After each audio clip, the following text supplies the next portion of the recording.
We are going to do a pre-flight for this airplane, and this is the first time that I'm flying this airplane.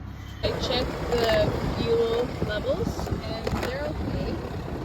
Now I'm going to check the oil.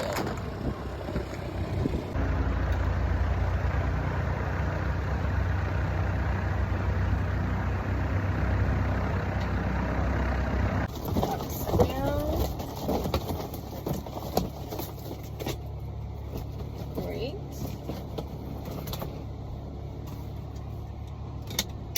Control lock is out, and the beacon light should be on for this one.